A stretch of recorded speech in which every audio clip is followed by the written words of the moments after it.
Hey y'all, welcome back to GOT Outpost. I'm Drew Mathern, and at RuckList, GOT Outpost, we really want to emphasize and focus on women's gear, and that's why we brought in an expert, Lauren, with a ton of experience in the outdoors, and please share with us some of your experience. Yeah, hi everybody, Lauren. Really, I'm just a girl that loves to be outside. I love nature. I love climbing mountains. I love backpacking.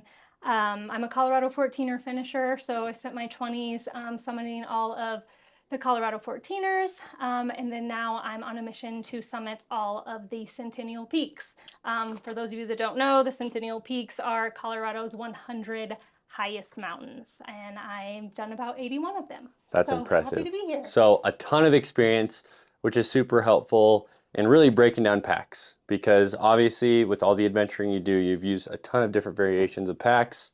So give us a breakdown of the packs that we have here today that you currently run. It definitely depends on the adventure, right? And the activity. So this is my smallest day pack. I love it. It's small, carry the 10 essentials, lightweight. This is kind of a mid-sized pack. I like to use this one for winter adventures.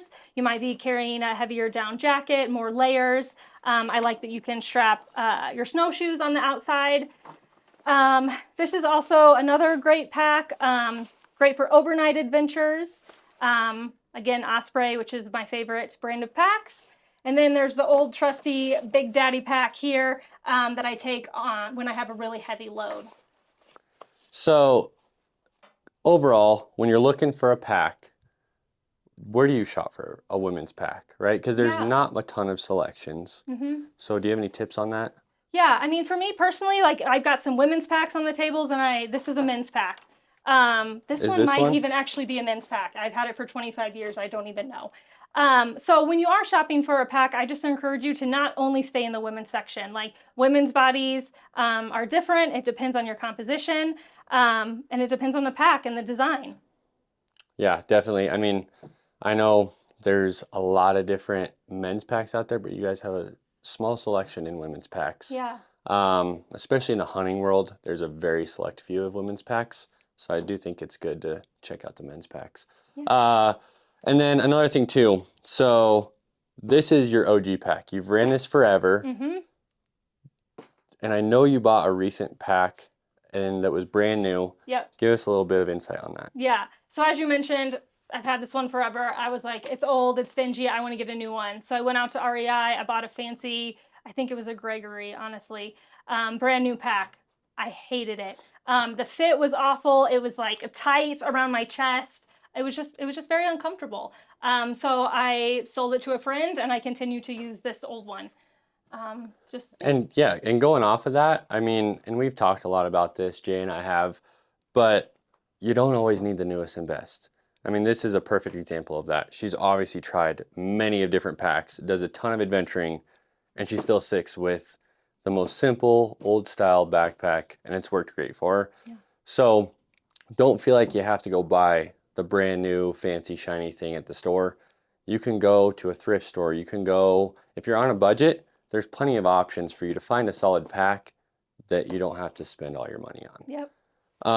And going off of that, so we have a lot of packs here, and there's a lot of different nuances to each pack, right? So kind of what are your favorite things and tips for a female in looking for a pack? Yeah.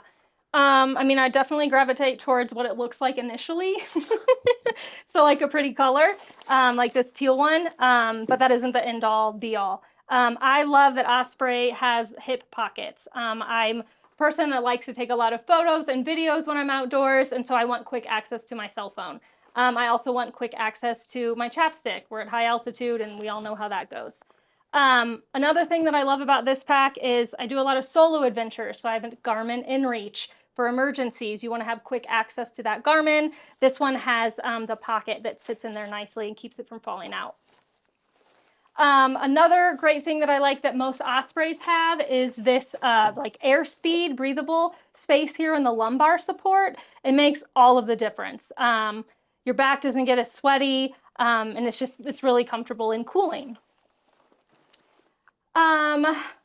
This one, again, it's an Osprey. It has all of those features, which is great. The hip belts, or the hip belt pockets, the airspace breather, Again, if you're going on a multi-day trip where your pack's going to be really, really heavy, I like a thicker padded waist belt, like my OG pack here.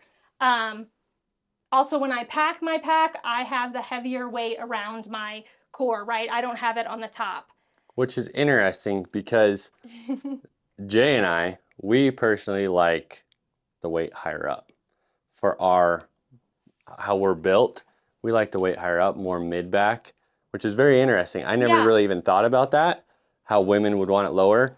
But I guess it comes behind like what we've talked a little bit about.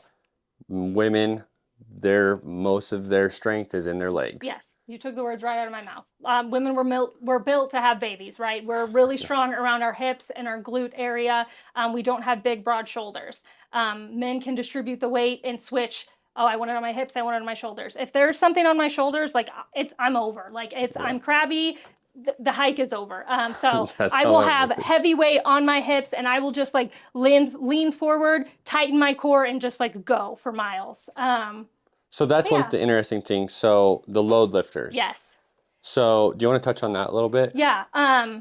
So related to what we were just talking about, I don't like when my pack is touching on my shoulders here. So I love when it has a load lifter. So I can show you with this one, and it won't be like exact because it's not a loaded pack, but I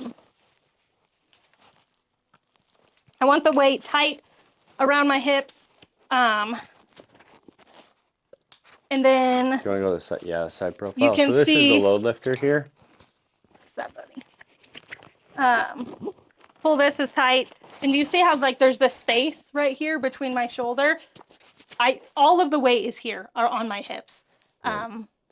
Which is interesting too, because Jay and I talked a little bit about it when we did our video on packs, but I like to switch a lot, but that's because we can carry more weight, where women want it all on their hips.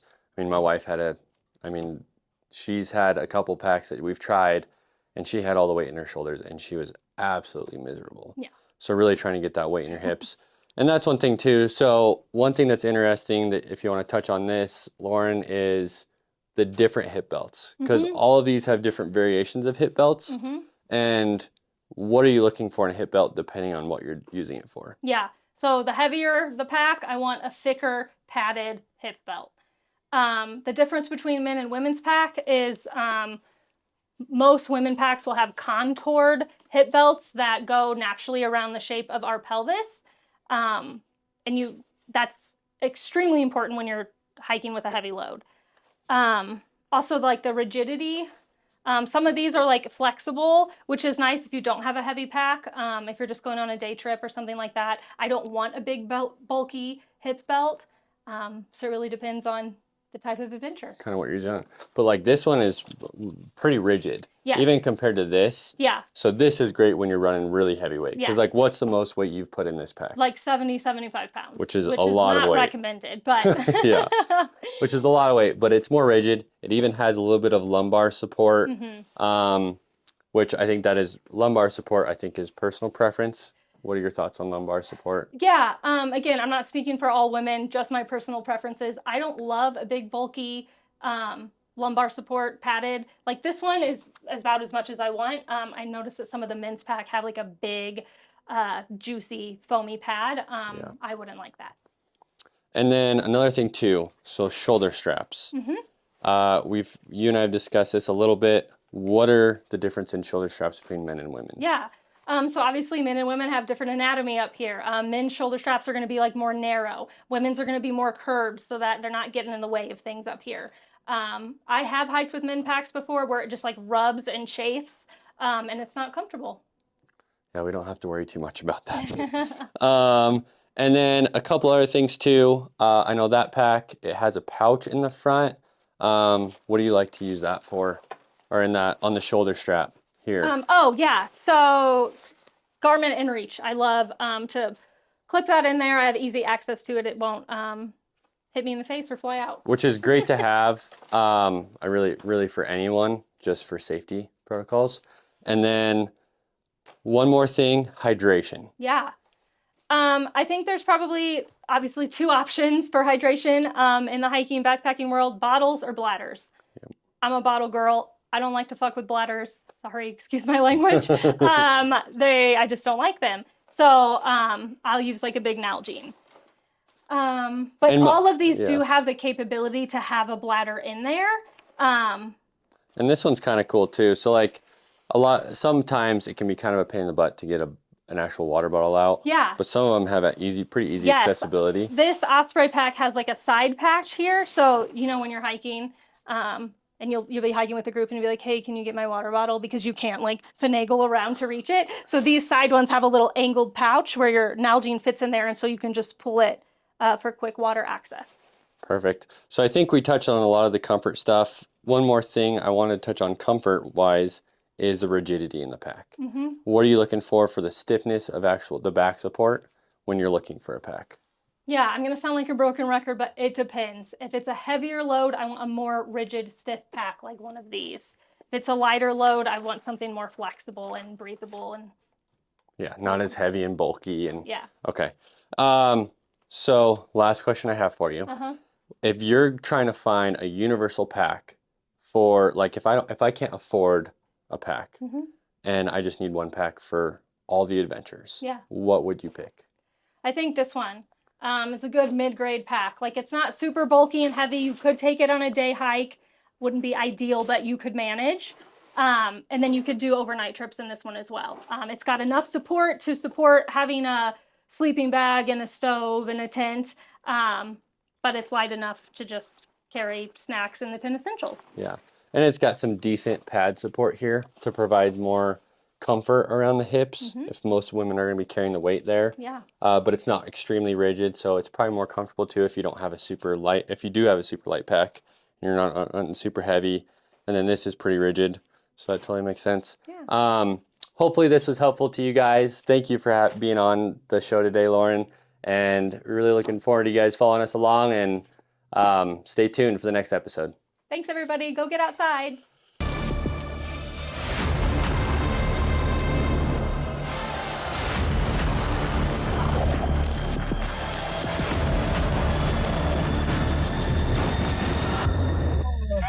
Preparation comes in many forms, but the key to success lies in 3 essentials: research, planning, and right gear. Start to finish, RuckList gives you the tools to tackle any challenge. Maximize your gear investments and keep your crew in sync before a big expedition. RuckList, your key to a better adventure every time.